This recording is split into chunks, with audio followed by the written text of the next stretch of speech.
जय श्री राम प्रेमी भक्तों। क्या आप सभी उपाय करके थक चुके हो और आपके काम नहीं बन रहे हैं, आपकी गरीबी दूर नहीं हो रही है, आपकी जेब में पैसा नहीं टिकता है, समस्याएं पीछा नहीं छोड़ते हैं? तो ये उपाय भी करके देख लो, क्योंकि ये फ्री का उपाय है। कुछ भी पैसा इसमें बिल्कुल नहीं लगेगा, कहीं जाना भी नहीं पड़ेगा, कोई मेहनत भी नहीं करनी है। देखिए, सभी जानते हैं जितने भी कार्य होते हैं वो धन से होते हैं, और धन कौन देता है? धन देती है माता लक्ष्मी। तो भाई माता लक्ष्मी को प्रसन्न करना पड़ेगा। उनको प्रसन्न करने के अनेक उपाय हैं, उनके मंत्रों के जप करने पड़ते हैं या फिर और भी अन्य उपाय हैं। आज हम आपको मंत्र जप करना नहीं बताएंगे, क्योंकि बहुत से लोगों के पास मंत्र जप करने का समय नहीं होता है। अब समय नहीं होगा तो करोगे कहाँ से? और उसके बाद भी उनका मन एकाग्र नहीं होता, और मन एकाग्र नहीं होगा तब तक कोई लाभ नहीं होता है। तो आज बहुत ही सरल उपाय बताएंगे। विश्वास से, श्रद्धा से और निरंतरता से आप करेंगे तो ये पहले दिन से ही वर्क करता है, देरी नहीं लगाएगा। देखिए, तुलसी सबके घर में होती है, यानी कि तुलसी का जो पौधा होता है वो सबके घर में होता है। तो तुलसी क्या है? तुलसी भगवान विष्णु की प्रिय है, और भगवान विष्णु की प्रिय क्या है? माँ लक्ष्मी। तो तुलसी का पौधा क्या हुआ? तुलसी यानी कि एक तरह से लक्ष्मी का ही रूप है। तो आपको करना क्या है? लक्ष्मी को ही प्रसन्न करना, तो आपको तुलसी के पौधे का ये प्रयोग करना। तुलसी के पौधे का, एक पत्ते का। सुबह आप नहा धो लें, नहा धो करके श्रद्धा से, विश्वास से तुलसी के पौधे के पास जाएं। यदि आप वहाँ डेली जल अर्पण करते हैं तो वो अर्पण करें, और हाथ जोड़ करके विनम्रता पूर्वक तुलसी का 1 या 2 पत्ते आप तोड़ के लाएं, और वहाँ बोले कि मैं आपके ये 1-2 पत्ते आपकी इजाज़त से तोड़ रहा हूँ या तोड़ रही हूँ। हे लक्ष्मी माता, मुझ पर कृपा करें, आशीर्वाद दें। और आ करके जहाँ पर भी आप पूजा करते हैं, पूजा स्थान पर उनको ले आएं। अब पूजा स्थान पे आपके कोई भी इष्ट हो, आपके राम इष्ट हैं, आपके कृष्ण इष्ट हैं, आपके विष्णु इष्ट हैं, या आपके गुरु की फोटो आपके मंदिर में है, यानी उनकी तस्वीर, कोई लोग गुरु को ही मानते हैं, तो वहाँ पर वो तुलसी दल आप अर्पण कर दें।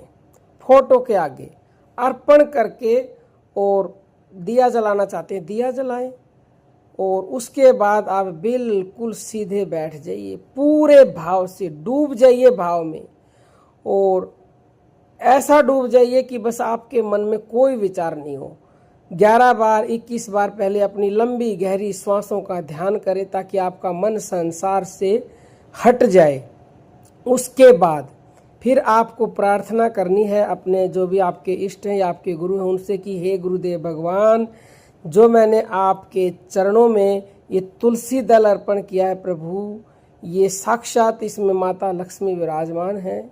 मैं इसे आपका आशीर्वाद समझकर अपने साथ लेके जा रहा हूँ। मुझ पे ऐसी कृपा करो कि ये मेरी हर समस्या को दूर कर दे, मेरी गरीबी मिट जाए, मेरे दुख दूर हो जाए, मेरा भाग्य बदल जाए।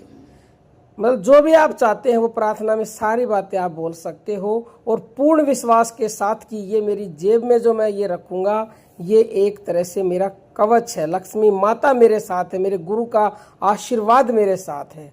और उसको आप चाहें तो किसी लाल कपड़े में लपेट के अपनी जेब में रख लो, चाहे तो किसी सफ़ेद कागज़ में भी रख सकते हैं, अपनी जेब में ही डाल के रखें। उसके जेब नहीं है, महिलाएं हैं तो पर्स में भी डाल सकते हो, क्योंकि ऐसे कमेंट आएंगे कि हमारे पास तो जेब नहीं है, तो अपने पर्स में डाल सकते हो। और पूरा दिन उसको डाले रखें। शाम को उस तुलसी के पत्ते को मंदिर में एक साइड रख दो कहीं पर, और अगले दिन चाहो तो उसको अगले ही दिन तुलसी के जिस पौधे से आपने वो पत्ता तोड़ा था वहीं पर उसको डाल दे, उसी पौधे में, ताकि उसकी खाद बन जाए। क्योंकि इधर उधर तुलसी का दल नहीं फेंकना चाहिए, बहुत ही पवित्र पौधा होता है ये। और अगले दिन फिर से दूसरा पत्ता तोड़ें, और ऐसे ही पूजा अर्चना करें, और विश्वास के साथ उसको जेब में रखें। यदि आपका विश्वास होगा, क्योंकि विश्वास की ही शक्ति होती है और कुछ नहीं है, विश्वास में ही सब कुछ है। विश्वास हो गया, निरंतर करोगे, डेली करोगे, तो यकीन मानिएगा कि आप हमेशा अमीर रहोगे।